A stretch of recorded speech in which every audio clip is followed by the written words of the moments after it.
you made documentary type items. Yes. So how did you, and why did you make the move from... Well, basically, I have literally always sort of done everything. I mean, I started as a news journalist. I worked on World in Action with people like Paul Greengrass. We did half-hour great stories. It was a great show, World in Action. Then I made Disappearing World, was another great show that Granada did. I then left because they wouldn't make me a producer or a director at Granada. They decided at 26 I was surplus to requirements, and I was told by a guy who was my boss that I had no future in television whatsoever, in his view. So I left Manchester and moved to London and became a freelance director and hopped on a series that was just being set up then about the history of Africa with a wonderful British white historian called Basil Davison, who had a real desire to tell the story of Africa in a sense. From a black point of view, I have to say, although he was a white guy, very, very British. But it was an amazing experience. I spent basically a year and a half in Africa. I went to something like 30 African countries and met the most extraordinary people, and it was a wonderful time. And the series won an Emmy and all that kind of stuff. It was great. So then I was a documentary director, and I did a lot of documentaries. I worked for the South Bank Show and Arena and stuff. And then I got into comedy, and I got into comedy through Lenny Henry. And the reason I met Lenny Henry was that Lenny Henry lived at the end of my street in Hammersmith. And I was working freelance for South Bank Show. I'd made a film about Sex Pistols and punk and stuff, and I made a film about Truman Capote, who was a writer I really liked. And I went to the corner shop to get a bottle of milk, and there was Lenny in the shop.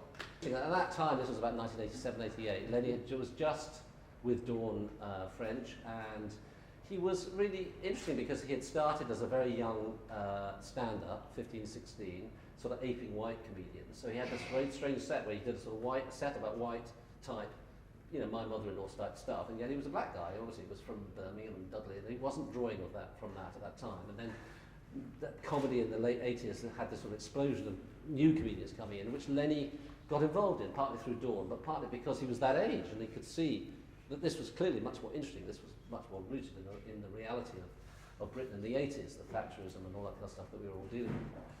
So I just thought it was fascinating that Lenny, and I rang up Melvin Bragg, who was running the South Bank Show, and said, shall we do a show about Lenny Henry? And he said, yeah, that's great. So then I went around and met Lenny, and I never got to know him.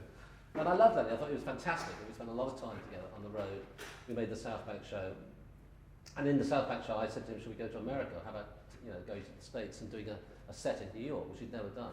And it was a really incredible experience because the stand-up scene had not really exploded at this point. It was just starting. And so I found a club up in Manhattan called Catch a Rising Star, who agreed to put Lenny on for 20 minutes. And he was going to go on every day of the week.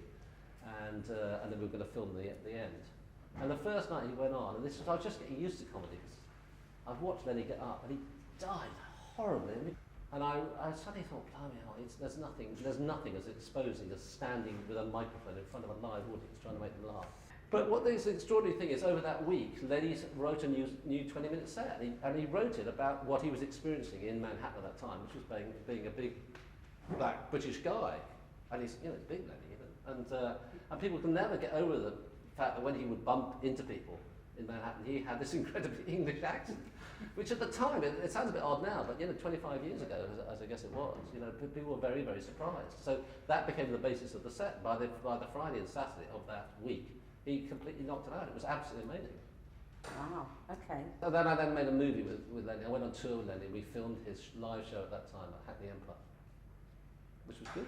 Great for Lenny. He got a movie deal out of it, and I really discovered comedy. That's what I'd always loved comedy, but I kind of spending a lot of time with a comedian and seeing the kind of raw, workings of comedy fascinated me. I thought this is great, and it was a whole step, not a step beyond the documentaries, but just something new.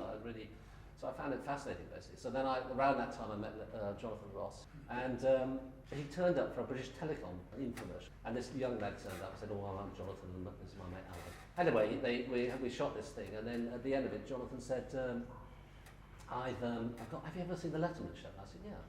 He said, I'd really like to be Letterman of England. I said, would you indeed? He said, no, but I've got Channel 4 a bit interested, but I need somebody to go in and kind of, help me. Would you direct a pilot if they got a couple of bob? I said, well, yeah, sure. So I went into Channel 4 with Jonathan, and they said, look, we think Jonathan's got some talent. If you could, I think they gave us $5,000 or $10,000 or something. Anyway, we blagged a studio think now since gone in Battersea. We got the reserve or the trainee ITN crew, as I remember. And I think his mate Alan rounded up a couple of guests. Roland River was there in the first pilot. This was a non-transmittable pilot. And I had never directed a studio show in my life. somehow got through the show. And he got the gig, he got the series, so which was kind of sweet.